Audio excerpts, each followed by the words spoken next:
Welcome to Creator Moneyball, where we talk about creator monetization best practices, building a community around a personal brand, and creator motivation, mental health, and preventing burnout. My name's Mayan Gordon, and I'm a TikTok creator with 2.3 million followers. And I'm Mike Faber, co-founder of Vendo, and today we have a pleasure to talk to Tash Jordan, who is an upcoming actor known for his TV series appearances in Bel Air, Grownish, and the therapy sessions.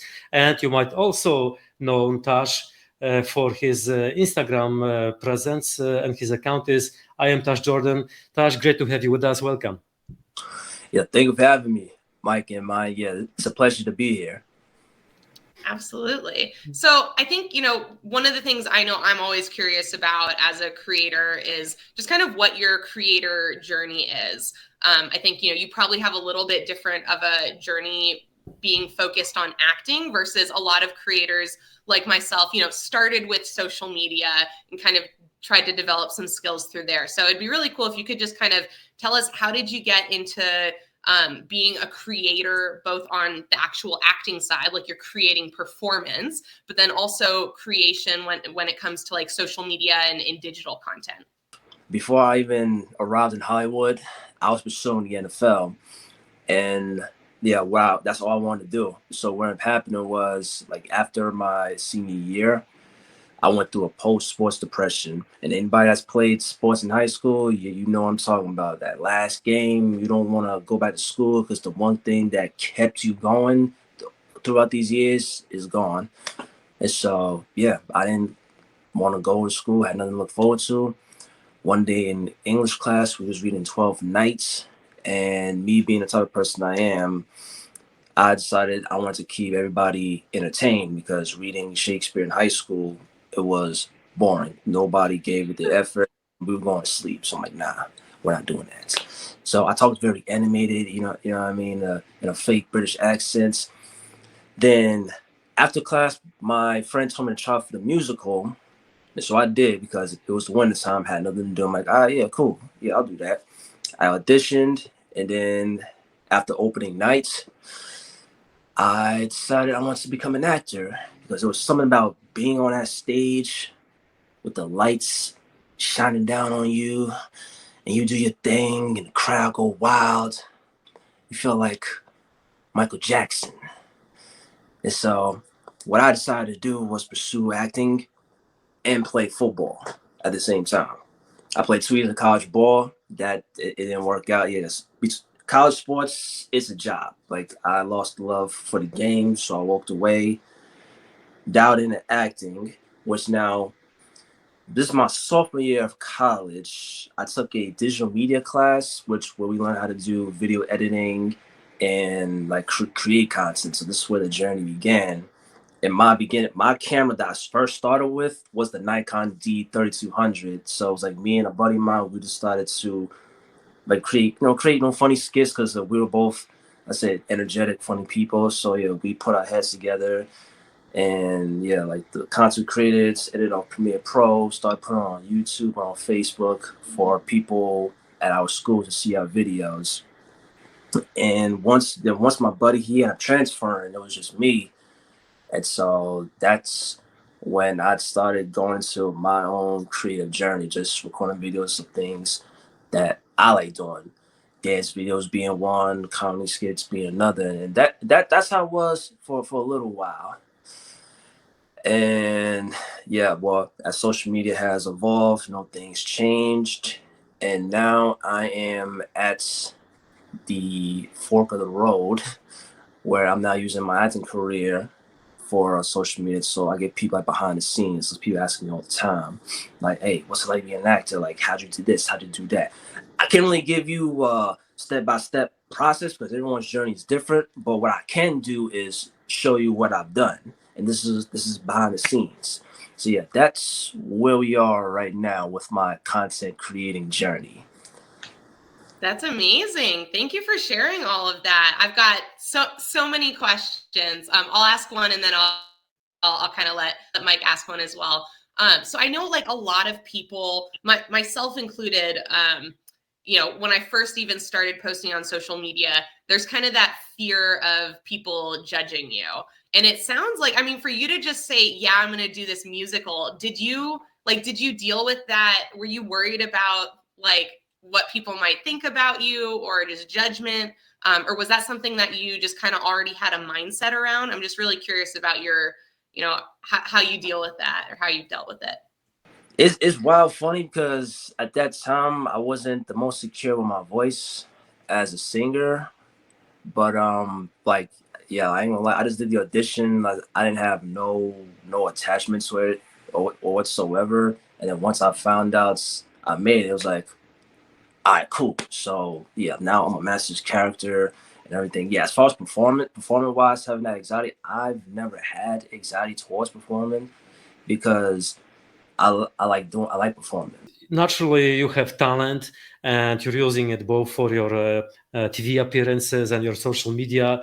I've seen some branded content on your Instagram account, and it's far from boring. It's hilarious, it's like really funny because you are funny, right? So it comes naturally for you. And could you shed some light? I mean, how do you do it? How do you come up with the scripts? My mind tends to run at 100 miles an hour, and me, there's so many things I want to do, but sometimes ideas will come to me.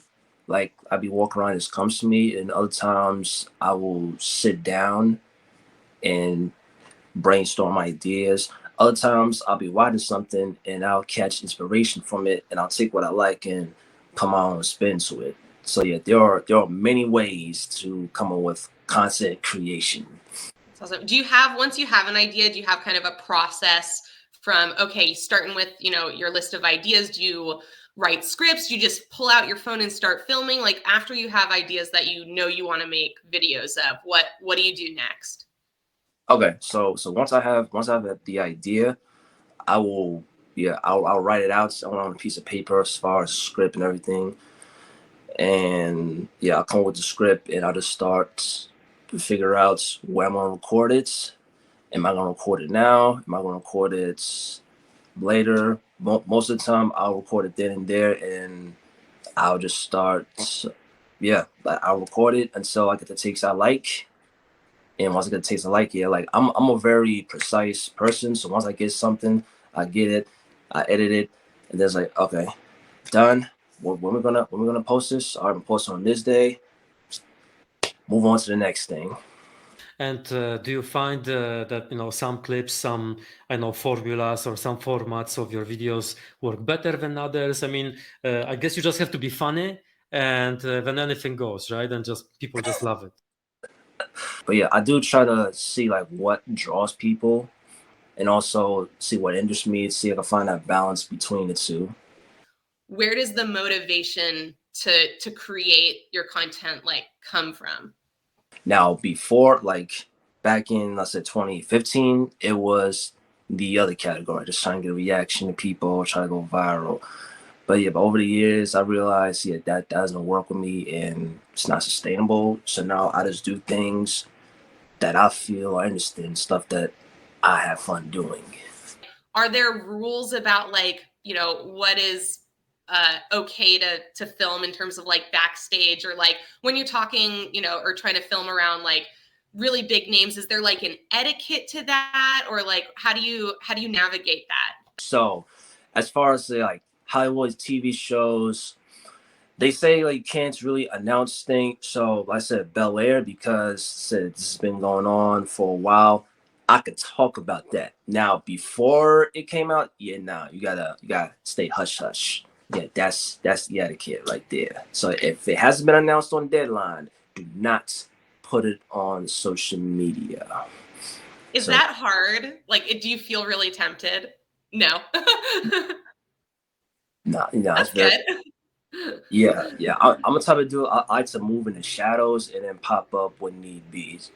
So I've got a question. Obviously, one of the things we talk about on this podcast is the money side of things. So what has been kind of like your journey? Was it really hard to like figure out how to get paid at first? Like what things have you tried that have worked? What things have you tried that haven't worked? Oh yeah, I'm still going through that struggle now. believe it or not. Like I tried doing paid promotion, tried doing the ads. What has worked out for me has been brand partnerships with people. So like, yeah, Mike, if you go on my Instagram, you saw like the true classic shirts that you've seen, stars. Yeah, those were brand paid partnerships, which I've been fortunate to do and get. But yeah, the only thing about that is not consistent. So that's where I'm stuck in now, is how to be able to get paid with my social media consistently. Yeah, I think that's the challenge for every creator. And I did see those videos, and I really loved your like the ending, like you're welcome, and you walking out, and I think that's talent. That's talent for scripting and for acting. So maybe that's what you should do more often: brand partnerships and those videos. Thank you. I mean, I'm trying, bro. I'm trying to get some more brand partnerships. So what, maybe you could tell people, like, did they reach out to you? Did you reach out to them? How did those brand partnerships that you did get happen? So the brand partnerships, it was through this website called Social Native, and there was a bunch of opportunities where basically you fill out the info, see if you're a match for them, and then if you are a match, they'll reach out to you, tell you, yeah, this is the breakdown, this is how much you get paid, this is what you need to do. And so yeah, I ended up filling that out. They end up accepting me, and then like I said, they just gave me the itinerary. I followed it, put my own spin to it, uh, record the video, then posted it. For everyone listening, there are actually quite a few of those kind of like marketplaces for like creators or influencers. If you go on Google and you search, brand deals for creators, there should be a couple that pop up. I'm curious, have you tried putting together a kind of like a little media deck for yourself and done some outreach just on your own to different brands that you think would be like a good fit for your content? I've actually tried that before. Well, yeah, I ain't gonna lie to you. I ain't finished my media deck, but I've done like reach outs that way. So like nothing. I haven't gotten nothing from it. So yeah, I'm actually pivoting on where I'm at in my journey, which we can Okay, discuss. could you tell us about that? Like, which direction are you pivoting to now?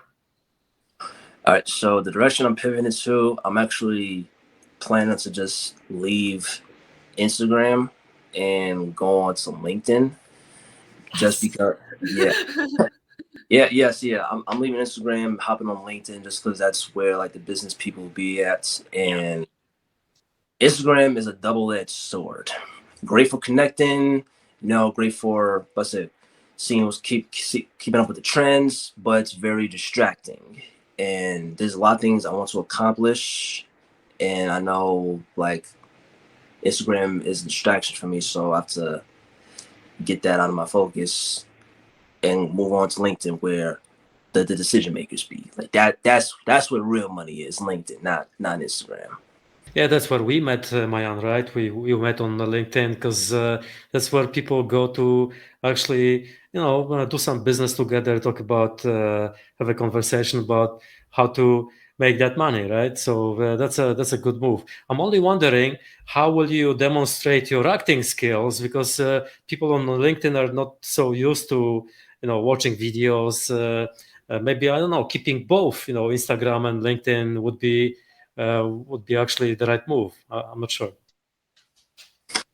Yeah, yeah. See, I've had I had some discussions with some trusted advisors, and well, I have a LinkedIn course that's my mentor and friend have put together. It's like LinkedIn 1, 2, and 3, which discuss how to book meetings with decision makers. So yeah, I'm going to basically do that whole course again and just apply the steps. That's awesome. Yeah, I think Mike, to your point, um, like I have my Instagram in addition to my LinkedIn. I try to spend as little amount of time on Instagram as I can, because I think what Tosh is saying is 100% right. Is for whatever reason, I think it's just like the nature of the platform. Instagram just sucks your soul away in a sense. Like even if you're only spending a little bit of time on it, it's just it feels emotionally not great to be on Instagram. Even when I'm putting out like positive content, there's just something about Instagram that that does bring me down a little bit. And so I think, you know, if Tosh is really looking and valuing that component of, you know, the mental perspective, it totally makes sense to me why, you know, why you'd want to say, hey, I want to get rid of the Instagram account so it's not that like taking up any negative space in my mind, and I can fully focus on kind of like moving forward and taking action and making progress. Which kind of leads me to my question, which is, you know, I know, and I'm sure tons of people who are watching this have the same experience, that like when you're trying to carve a path and like figure out which direction you're going in life, it can be really challenging emotionally and like mentally, because there's all these points where you're like, I'm never going to make it, or like, I don't feel like this is working, or just all these different things. So what have you found helps you either stay in a positive mindset, or like when you do kind of get more into a down space, what helps you get out of that to be able to keep like making moves? Well, for one, I'm very fortunate to be in California. So I'm from New York. So I've been out here for 6 months now. So yeah, so the thing for me that keeps me going, where I'm at right now, I'm like down the street from Warner Brothers. So I go see the water tower every day, if not every other day. And yeah, like that. Yeah, that's my girlfriend right there. Like the seven studios, Universal, Disney, Paramount, Sony, Warner Brothers, Fox, CBS. Like that's what I focus on. And so being around that energy, that helps out with me. Being sitting out in the sun, just doing nothing, meditating, working out, that is an absolute must. Have to work out. Your body is a machine. When you're feeling down, you need to activate your body. Now, I don't go to the gym. I'll run to the park and do a whole military workout. Like, yeah, that does you good. No pull-ups, push-ups, jog to the parks, jog back. Yeah, that'll do you in. Oh, I And love that. yeah, so yeah, those are some of the things that I do. That's great. Those are the same things that I do as well. And I just want to highlight some of what you said, because I think it's so important for people to understand that your environment has a massive, massive impact on your ability to succeed. And it's not only inherent in you, like where you put yourself, not just location wise, like in LA versus New York, but on a day-to-day base hour, or like going outside and getting that sunshine, has a huge difference. And I'll just share a quick story that supports that from my past, which was when I started out and built my first business back in 2011. Me and my husband were technically homeless, living out of like this really broke down RV. And the one thing that kept us like motivated to actually like every single day do work, even if we didn't have money for like food or like gas or anything else, was we would go walk around neighborhoods that had really nice houses, and just literally looking and being like, someday, and like there's some magical power about seeing physically in person, not looking at it through a phone, but like being in person in the space where you can envision yourself wanting to be, that like motivates you to want to take that action and to believe that it's possible. Because you go, well, if I'm standing here, it's possible. Like it's not that big of a leap in my imagination to say I'm standing here and now I'm standing on the inside of the building. So I think that's such a powerful thing. And then I also want to highlight the working out. And for me, I also played sports in high school.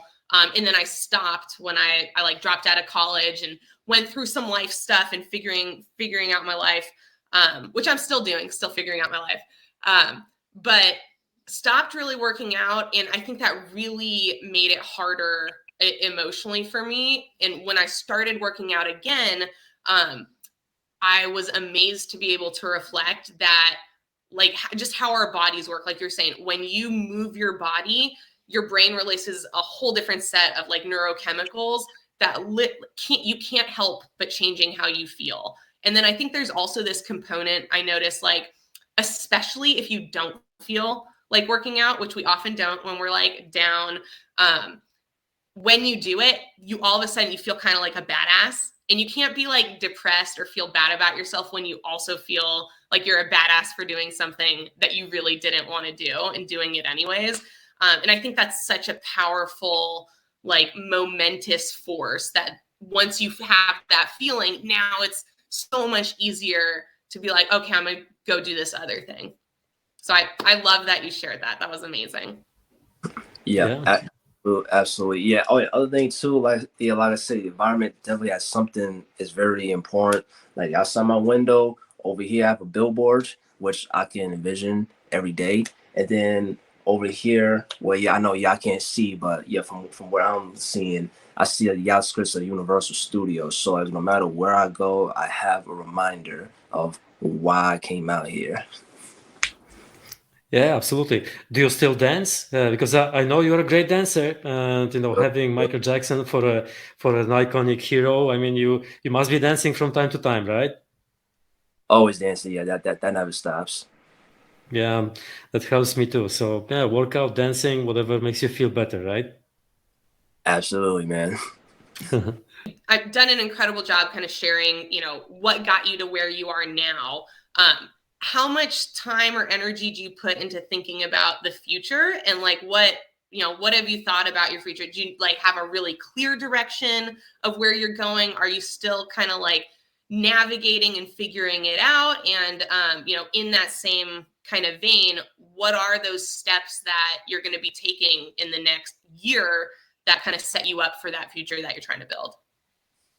So as far as the vision, my vision is very clear on what I want to do, and that is I want to be the biggest global action film star on the planet.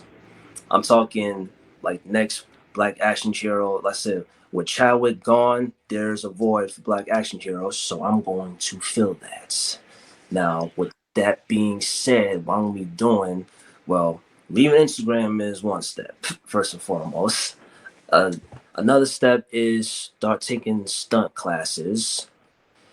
Taking stunt classes. Like I said, I basically know how to do everything. Like, I know how to fight, I know how to operate guns. That I just need the stunt class portion. And I'm actually eyeing a couple of projects right now that are still in development. But yeah, I'm not. Well, I'll say one of them just because Will actually announced it on social media. Bad Boys 4. That's Ooh, exciting. Yeah, like, they haven't started casting yet, but yeah, what I'm doing is I'm focusing my attention on reaching out to the producers. So once they do start casting, I'll be at the top of their mind. Not many actors are doing that. Yeah. No, that's a great point. I think one of the things that social media can be so great for is building those relationships and connection. And again, LinkedIn is like the place to be able to do this, because like you're not going to get a hold of a producer through their Instagram DMs. Like, they're probably not going to respond to that. But on LinkedIn, I mean, they'll respond not only to your message, but I think there's a real kind of like a big fish, small pond scenario when it comes to creators, where most of the people on LinkedIn are like more business focused than, like, they wouldn't consider themselves to be creators or influencers. And so if you are listening to this right now, a creator or an influencer, if you go on LinkedIn, people are going to, it's like shiny object syndrome. They're going to be like, whoa, it's so cool that you're this creative person on our boring business platform, which is still how a lot of people think about LinkedIn. I think it's super fun and creative.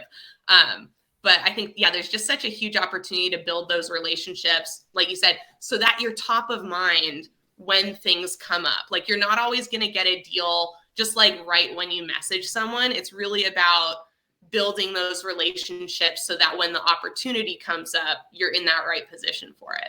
I'm also gonna double down on my spiritual, my mental, because yeah, I need to get spiritually aligned with myself, and also change my mindset. And I'm doing that through this book called Switch on Your Brain by Dr. Carolyn Leaf. And yeah, I'm going to use that book to basically be my own brain surgeon. Uh, for all my anime heads watching this, how Goku went to the hyperbolic time chamber to train. That's basically what I'm doing. I'm stepping in the hyperbolic time chamber, stepping away from social media, and just doubling down, building myself up. So when I do return, it's going to be Judgment Day. Super Saiyan. Yeah. I love it. That is my favorite reference of the whole podcast so far. It's a Goku reference. That's great. Love the positivity. We love the drive that you're displaying, and I'm sure you will be hugely successful on LinkedIn, because most people on LinkedIn, let's not kid ourselves, are pretty boring. And you've got talent, you've got humor, you're funny. So I'm pretty sure you will be able to make those connections and build that network. All the best to you, Tash. Thank you for jumping on. Thank you for sharing your journey and your vision and your goals. Pleasure to have you on the show. And Bayan, thank you for co-hosting. Thank you, everyone. Please remember to follow and subscribe, and we'll see you next week. Thank you for having me.